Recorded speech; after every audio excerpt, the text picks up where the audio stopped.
could be assuming wrong, but it seems like you're against the current administration's tariff plan. Yeah. What would you do different? Because no one's giving actual solutions. Yeah, so I think what you do is you peg it basically you do what they're pretending to do. So what they said they were doing is they're kind of scanning all of the different countries, and they're saying, okay, here's some countries that are really not trading with us on fair terms.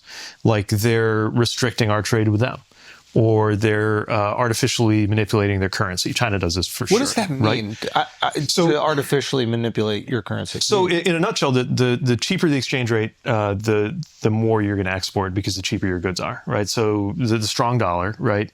Basically, the weaker the dollar is, actually, the cheaper our stuff looks to the rest of the world, and the more they're going to purchase our things.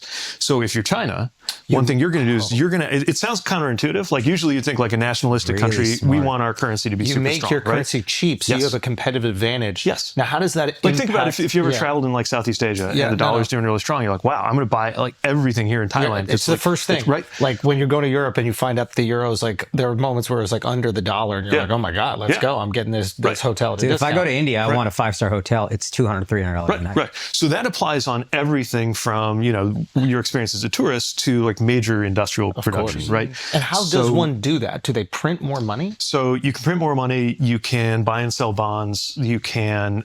Some countries just officially set an exchange rate and then use their central bank to do. There's all kinds of ways to do it. But the point is, part of trading deals is you're supposed to promise not to do it. And so what I'm saying is, what you do is you look for a place where there's an unfair trading practice. And then you respond and you say, okay, you either drop this trading practice or we're going to impose these restrictions on how you trade with us, which again is exactly what they say they're doing, but it is not what they're doing. What are they doing? You can tell. They came up with this weird formula. It's actually the same thing that ChatGPT would suggest if you just asked ChatGPT, like, hey, like make up a table of how I should charge tariffs. They used a totally different measure called the trade deficit, which we could get into, and said, okay, if whatever the trade deficit is, we're going to do this formula off of that. And by the way, there was a math mistake that a conservative think tank discovered in the way they did it. And they just randomly applied. There were islands that don't even have people. There are islands that are actually like US, UK. I heard that this is like a little bit of a presence. misnomer, though. I heard that there was a language, there was a little confusion with language, where they said reciprocal, but it was supposed to be proportional. Either way, it showed the sloppiness of the process. Sure, in terms of the communication, but if the actual process, and I don't want to seem like I'm defending the administration, but I do want to seem like it's important that we get true information out there. Yep. So it's like if they're doing proportional tariffs to that trade deficit, that would make sense. If it's reciprocal, it doesn't make sense because there's no way you could match a trade deficit from a country that is right. But what I'm of saying the is, size. I think it also doesn't make sense as policy. Like a trade deficit may or may not be helpful to us economically. Actually, Right. It's not just a simple thing that like trade deficit bad. So what I'm saying is, you use the tariffs in a much more targeted and specific way when you know that you either have that kind of unfair trade situation, or you're trying to protect a certain industry that you think is vulnerable domestically, right? But it's really important to know what you're doing, or else a whole bunch of people get screwed in the process. Like the other day, I was having breakfast in Michigan out, and a couple of people came up to me. They run like a little shop that was right next to the breakfast place where I was eating. And the woman who runs it said, I'm not sure what we're going to do. It's like clothes, like bags and stuff. And they source stuff from all over the world. And she said, we just put an order in. We don't even know how much it's going to cost us. And I don't know what I'm going to do for next month. I got some inventory here I can use this month, but we're going to be screwed, especially if we don't even know how to plan. Because the other thing you need to do, it's like any form of diplomacy. Like you do shots across the bow. You make clear what if you do this, we're going to respond that way. And there has to be some like logic to it or order to it if you want to shape the behavior of other countries, right? And what we're seeing instead is this like really like chaotic, like grab ass policy where like he changes his mind every couple of days on things, right?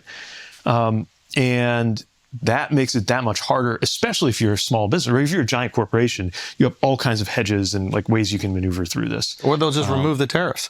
That was another thing that really frustrated me. If you're going to put the tariffs on, put them on everything. Seems to me like, hold it. Yeah, right, now they're like picking and choosing what they're going to apply. Yeah, so now Apple doesn't have the tariffs. And it's just like, but to me that frustrated because Apple is the one that should be paying more than anybody. They're the one that parks their money overseas. They're the one that's skirting the taxes. The mom and pop businesses that are fucked by the tariffs are still going to have to pay.